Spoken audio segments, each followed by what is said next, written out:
आपण काय बघतोय, anomalous behaviour of water using Hope's apparatus. ठीक आहे.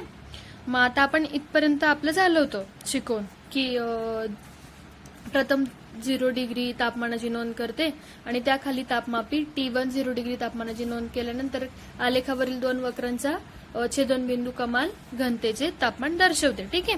मग आता आपल्याला बघायचं आहे, how can we explain this observation. Initially the temperature of water in the middle of cylinder lowers due to freezing mixture in the outer bowl. म्हणजे सुरुवातीस नळ कांड्यांच्या मध्यभागातील पाण्याचे स्थान तापमान सभोवतालच्या गोठण मिश्रणामुळे कमी होते व नळ कांड्यांच्या मध्यभागातील पाण्याचे तापमान कमी झाल्याने त्याचे आकारमान कमी होते, त्यामुळे त्याची घनता वाढते. आलं लक्षात. Since the temperature of water there increases, म्हणजे जर तिथे वॉटरचं टेम्परेचर पाण्याचं तापमान कमी झालं तर इट्स व्हॉल्यूम डिक्रीजेस आणि त्याचं आकारमान पण काय होतं, कमी होतं. अँड इट्स डेन्सिटी इन्क्रीजेस, मग त्याची घनता वाढते. The water with higher density move downwards. जर पाण्याची घनता जास्त असेल तर ते काय होतं, पाणी खाली जातं. Therefore the lower thermometer T1 shows rapid fall in temperature and this continues till temperature of water becomes equal to 4. म्हणजे नळ कांड्याच्या म्हणून मग तुम्हाला याच कारणामुळे खालच्या भागातील पाण्याचे तापमान T1 सुरुवातीस जलद गतीने कमी होते आणि नळ कांड्याच्या खालच्या भागातील तापमान जेव्हा 4 डिग्री सेल्सिअस होते तेव्हा त्याच्या पाण्याची घनता उच्चतम होते आणि नळ कांड्याच्या मध्यभागातील पाण्याचे तापमान जर 4 डिग्रीपेक्षा कमी होते तेव्हा ते प्रसरण पाहू लागते आणि आता त्याची घनता काय होते, कमी होते आणि कमी होऊन ती तळाकडे न जाता वरती म्हणजे इकडे न जाता वरती जाते. आलं लक्षात.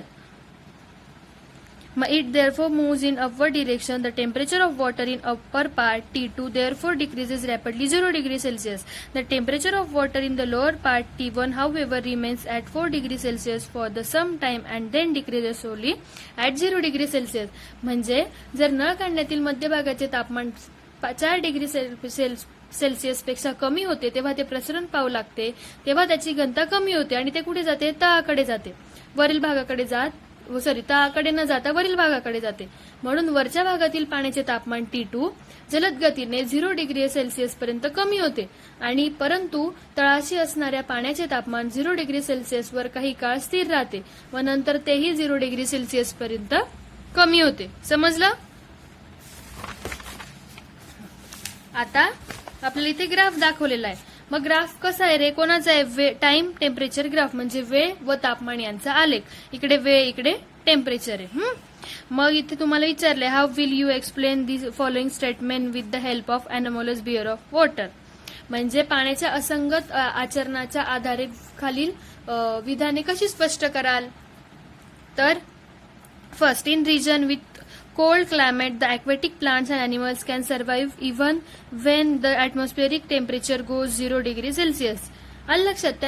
त्यांनी प्रश्न असा केलाय की थंड प्रदेशात वातावरणाचे तापमान 0 अंश सेल्सिअस किंवा त्यापेक्षा कमी होऊन सुद्धा तेथील जलीय सजीव जिवंत राहतात. का बरं असं होत असेल, तुम्ही मला सांगा. In cold region in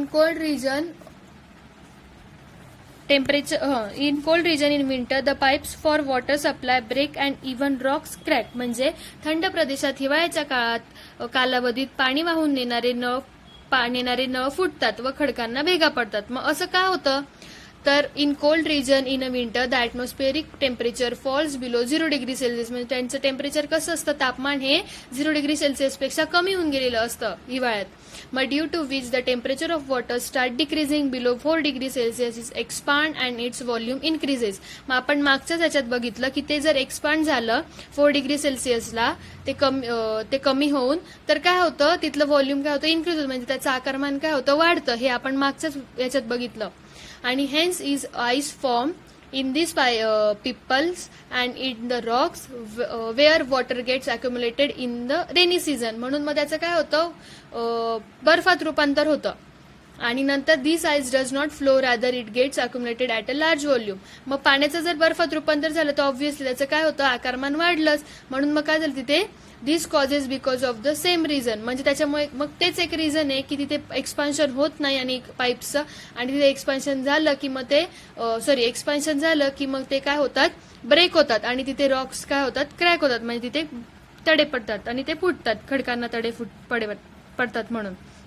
due to point and humidity म्हणजे ड्यू पॉइंट अँड ह्युमिडिटी म्हणजे दवबिंदू, तापमान आणि आर्द्रता. ठीक आहे. About 71% surface of the earth is covered by water. आपल्याला माहिती आहे पृथ्वीचा 71% पृष्ठभाग पाण्याने व्यापलेला आहे. Due to constant evaporating water vapour is always present in the atmosphere. आणि पाण्याचे सतत बाष्पीभवन होत असते, त्यामुळे वातावरणात नेहमीच काही प्रमाणात बाष्प असते. The amount of water vapour in the atmosphere helps us to understand the state of daily weather. आणि मग वातावरणात असणाऱ्या बाष्पाच्या प्रमाणावरून दैनंदिन हवामानाचे स्वरूप आपणास समजण्यास मदत होते. The presence of the water vapour in the air makes it moist. मग त्याच्यामुळे काय होतं, हवेतील पाण्याच्या वाफेमुळे हवेत निर्माण होणारा ओलावा आणि दमटपणा म्हणजे आर्द्रता होय. आलं लक्षात. The moisture in the atmosphere is called humidity. म्हणजे पाण्यात जो ओलावा असतो वाफेमुळे निर्माण होतो त्याला, त्या ओलाव्याला किंवा त्या दमटपणाला आर्द्रता असे म्हणतात. For a given volume of air at a specific temperature there is a limit on how the water vapour the air can contain. If the amount exist this limit the exist water vapour converts into water droplets. मग जर एका दिलेल्या तापमानास दिलेल्या हवेच्या आकारमानात एका कमाल मर्यादेपर्यंत बाष्प सामावले जाते. या मर्यादेपेक्षा जास्त बाष्प असल्यास त्या अतिरिक्त बाष्पाचे रूपांतर पाण्यात होते, जर जास्त वॉटर वेपर असले तर. आणि जर त्याचं आकारमान जास्त असेल म्हणजे contains maximum possible water vapour म्हणजे when the air contains maximum possible water vapour is set then it set to be saturated with vapour at that temperature. मग त्याला काय म्हणतात, जेव्हा हवेमध्ये पाण्याची क्षमता कमाल वाफ समावलेली असते तेव्हा ती हवा त्या विशिष्ट तापमानास बाष्पाचे संपृक्त आहे असे म्हणतात. म्हणजे त्याला म्हणतात वॉटर ड्रॉपलेट्स जेव्हा असतात तेव्हा. When the air contains maximum possible water vapour is set to be saturated with the vapour at the temperature म्हणजे काय म्हणतात, त्याला संतृप्त आहे असे म्हणतात. The amount of water vapour needed saturated the air depends on the temperature of the air. मग हवा संपृक्त होण्यासाठी लागणाऱ्या बाष्पाचे प्रमाण तापमानावर अवलंबून असते. If air temperature is low it will be needed water vapour to saturate the air. जर हवेचं तापमान हे जर कमी असेल तर हवा संपृक्त होण्यास कमी बाष्प लागते. For example if temperature of air is 40 degree Celsius it can contains 4 grams of water vapor per kilogram of dry air without condensation. म्हणजे काय होतं रे, जर 4 डिग्री सेल्सिअस तापमानाच्या 1 किलोग्रॅम कोरड्या हवेत जास्तीत जास्त 49 ग्रॅम पाण्याचे बाष्प सामावू शकते तर ती हवा बाष्पाने संपृक्त होते. म्हणजे अशा हवेत बाष्पाचे प्रमाण अधिक असल्यास अतिरिक्त बाष्पाचे संगणन होते म्हणजे कंडेन्सेशन होतं.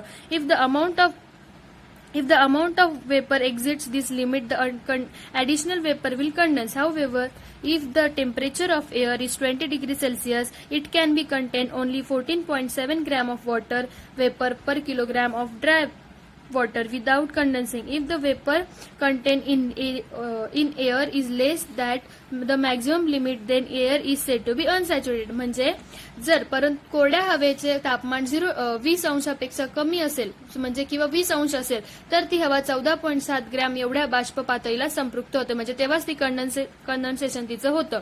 मग हवा सामावून घेत असलेल्या बाष्पाच्या कमाल मर्यादेपेक्षा हवेमध्ये कमी बाष्प सामावलेले असल्यास ती हवा असंपृक्त हवा आहे असे म्हणतात म्हणजे ती अनसॅच्युरेटेड आहे. आलं लक्षात.